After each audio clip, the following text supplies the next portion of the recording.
All right, so guys, this is number 7 out of 2.1, and it says the data represents the time in minutes spent reading a political blog in a day. Construct a frequency distribution using 5 classes. Okay, so the first thing I need to know is I'm going to use 5 classes. In the table include the midpoints, relative frequencies, and cumulative frequencies. And then it says which class has the greatest frequency and which has the least. Okay, so to give you a heads up, the way I'm going to do this here are my guidelines, okay? So it says decide on the number of classes. We already said that was going to be 5, okay? The way we're going to find the class width is we're going to find the range of the data. Okay, so the first thing I need to do is I need to find the range. The way I find the range is I'm going to take the biggest number and I'm going to subtract the smallest number. Okay, so if I'm looking at this here, it looks like my biggest number appears to be 29, and my smallest number appears to be 0, okay? So I'm going to come back over here. I'm going to say 29 minus 0. Well, that's still 29. Okay, the way we're going to find the class width is we're going to divide the range by the number of classes. I want you to notice what it says right here. We're going to round up to the next convenient whole number. So that means I'm going to take 29. I'm going to divide it by 5. And I don't know, I'm going to get 5 point something, right? 5.8, 5.9. I'm going to get 5 and change, right? 5.8 is actually what I'm going to end up with. Okay, we're going to round that number, and we're going to round it up. Okay, I want you to know what it says here. It says round up. So my class width is going to be 6. The point that I want to make here, guys, is that because it says round up, whether I came up with 5.8 or whether I come up with 5.02, I'm still going to round to 6 because it specifically tells me to round up, okay? So now, number 3 says we're going to find the class limits. It says you can use the minimum data entry as the lower limit of the first class, and to find the remaining lower limits, add the class width. So I'm going to be adding this number to the smallest number in my set. So I'm going to show you what I'm going to do here. I'm going to put little boxes here and here, and here, and here, and here, and here, and one more, here and there, because we're going to have 5 classes. So 1, 2, 3, 4, and 5. Okay, we said our smallest number was 0, right? So let me erase that there, and I'm going to put a 0 right here. Since my class width is 6, then what I'm going to do is I'm going to add 6 to this number. So 6, add 6 again, 12, add 6 again, 18, add 6 again, 24. Okay, now the way I'm going to find the upper limit. Remember, the upper limit is going to be the number that's right before this lower limit. So what number is right before 6? Well, 5 is, okay? Now, because 6 is my class width, I'm going to start adding 6 to that number there. So this will be 11, this will be 17, this will be 23, and this one will be 29, okay? So we found our classes, right? We got our classes here.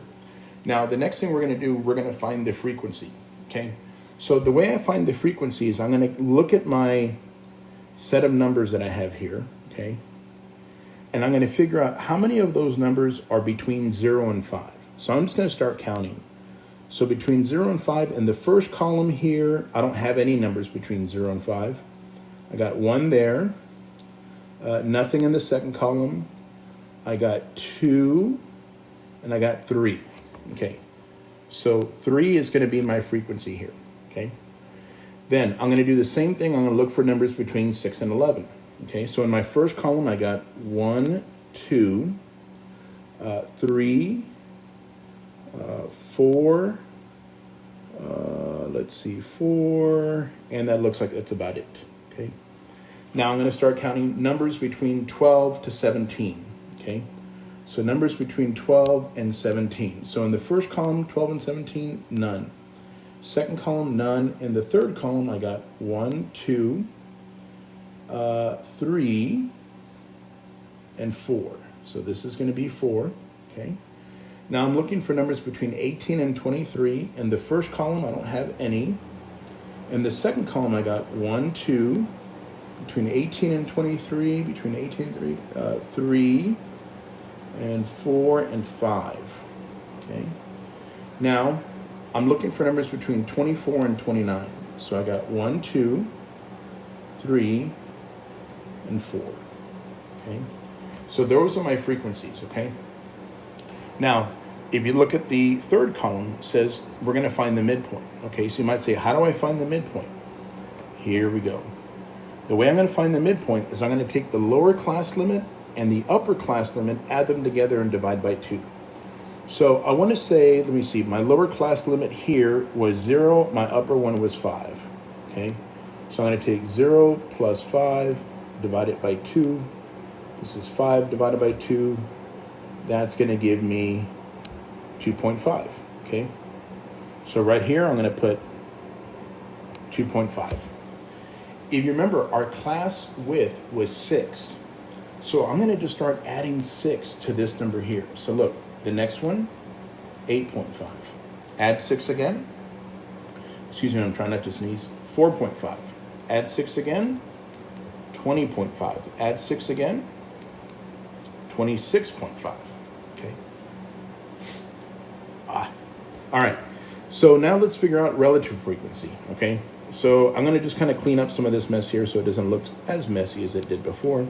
And you might say, okay, well, what does relative frequency mean, right? What is relative frequency? So let me come back over here. Relative frequency says we're going to take the class frequency and we're going to divide it by the sample size. Okay, so sample size. What I need to do is I need to figure out how many numbers did we have here.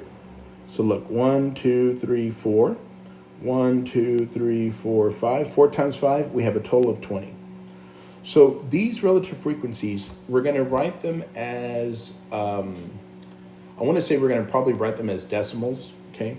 So I'm going to take each of these numbers here and divide them by 20, okay? So first one I'm going to do, I'm going to take my calculator, here it is, let me clear that out. 3 divided by 20 is, okay, it didn't do anything, so let's change it to a decimal, 0.15, okay? So this number here, 0.15. Then I'm going to take 4 and divide it by 20. So 4 divided by 20. Change it to a decimal. 0.2. Okay. So 4 divided, so this is 0.2. Well, then this is also 0.2. And this one down here is 0.2. And then I got one more.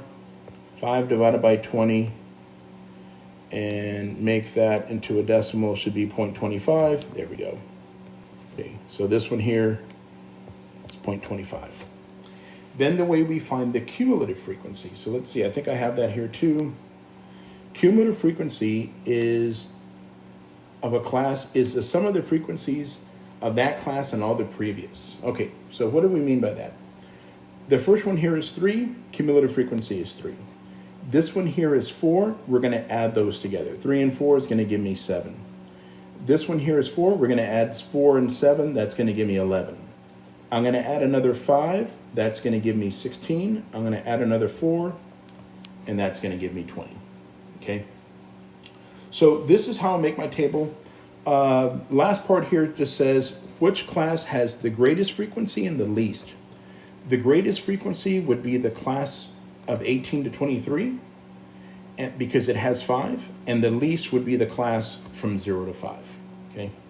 So anyway, I hope that helps. If y'all got any questions, please let me know.